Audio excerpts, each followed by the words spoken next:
Welcome back to another video, everyone. I hope you guys are doing well, and today we are going to be talking about why I think this character had the best character development in the Beyblade Metal Saga, and that's other than Kenta with Sagittario. If you've enjoyed the video, please be sure to like and subscribe, as it really helps out the channel and it's much appreciated. Right, let's get right into it. So Kenta has been off in the Metal Saga since the first episode of Beyblade Metal Fusion, and then Kenta had Flame Sagittario when he first started battling.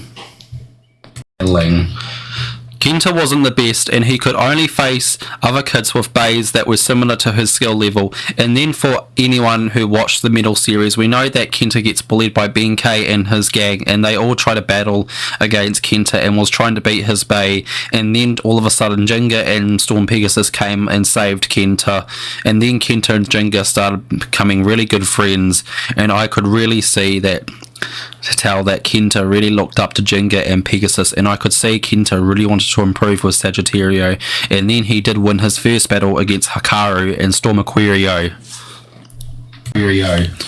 But throughout the Metal series, he did improve in Metal Fusion, and he made it to Battle Bladers and made it to the second round, but then to get crushed by Reggie, sadly. But then, if we take a look at Metal Masters, we could tell they actually forgot about Kenta in a way. It kind of felt like nerfed, and we didn't see Kenta in a lot of battles throughout Metal Masters, unfortunately. But now, if we go into Metal Fury, this is where things really started to get peak with Kenta's character development. In Metal Fury, Jinga, Kyoya, Yuki, and were all chosen to be legendary bladers, and Kenta and Benkei were the only ones out of the group that weren't, and I could see Kenta was starting to feel really down that he wasn't a legendary blader, and he felt useless to Jinga and the others, and that's when he decided to say that he's going to take his own journey to try and become stronger and try to help Jinga. And that's when Kenta saw Ryuga battling, and then that's when he decided to follow Ryuga and beg Ryuga to try and help Jinga and the others.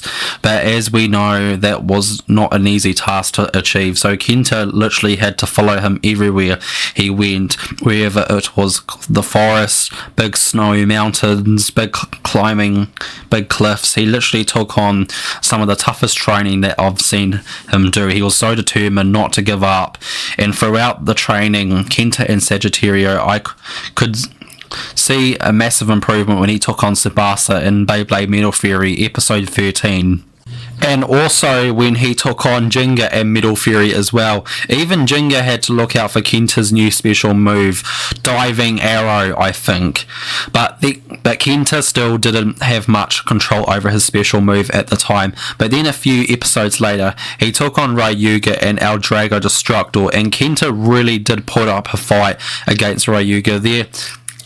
He even mastered his special move from memory and put a crack in Ryuga's bay, and that's when Ryuga knew Kenta was serious about what he's been trying to tell Ryuga after following Ryuga all this time. But unfortunately, Ryuga didn't fight alongside Jinga and the others and decided to fight Nemesis alone until that went down bad, which I may make another video on that for another time.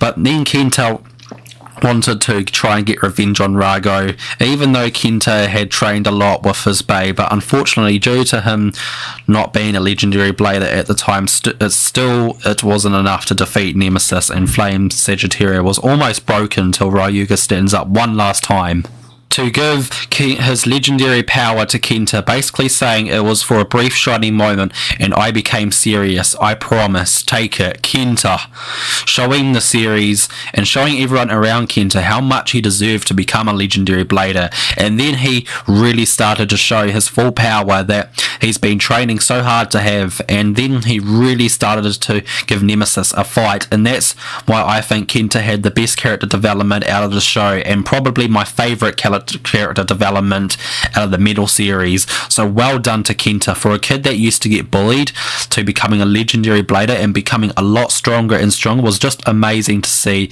Well, that's going to be the end of this video. I hope you enjoyed me talking about why I think Kenta had the best character development. If you think he did or someone else did, that's completely fine. Please comment down below, as I would love to read and see them. I've also opened up another new channel called Spider Bay Battles, where I do real life Beyblade battles.